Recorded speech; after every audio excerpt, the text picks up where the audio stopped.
Des vivres et non-vivres, les victimes de la guerre d'agression vivant dans les camps des déplacés à Goma en ont reçu de la première ministre Judith Suminwa. Pour la chef du gouvernement qui en a remis symboliquement au président des victimes, il est un moyen de dire que l'État congolais pense à ses victimes. C'est vrai que c'est un petit lien par rapport à la souffrance que vous avez, particulièrement dans la vie des déplacés et même pour ceux qui sont à l'hôpital. Mais c'est un symbole juste pour vous montrer que le gouvernement pense à vous. Le gouvernement et tous ses partenaires, on pense à vous et on se bat pour que votre situation revienne à la normale. 15 tonnes de médicaments et autres équipements médicaux, 115 tonnes de vivres constitués de la farine de maïs, du riz, du sucre et de l'huile végétale. Le souci est de mettre fin à cette situation, a ajouté la première ministre. Maintenant, comme on dit, ce n'est qu'un appui.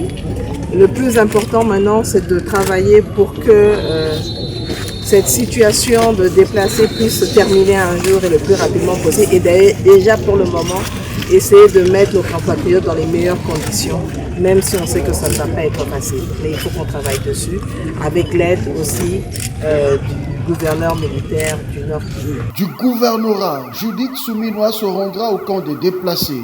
L'accueil lui réservé a été tel qu'elle s'est comportée véritablement en mère de famille. Elle n'a pas hésité un seul instant à prendre dans ses mains une dame âgée et même un enfant. Leur souhait, le retour de la paix. D'abord déplacé, nous sommes très réjouis de son arrivée. C'est pour nous une chance. Nous espérons que tout ce qu'elle a dit par rapport à la paix d'abord, nous espérons qu'on va restaurer la paix et nous allons revenir dans nos milieux respectifs. Et c'est ça notre souhait.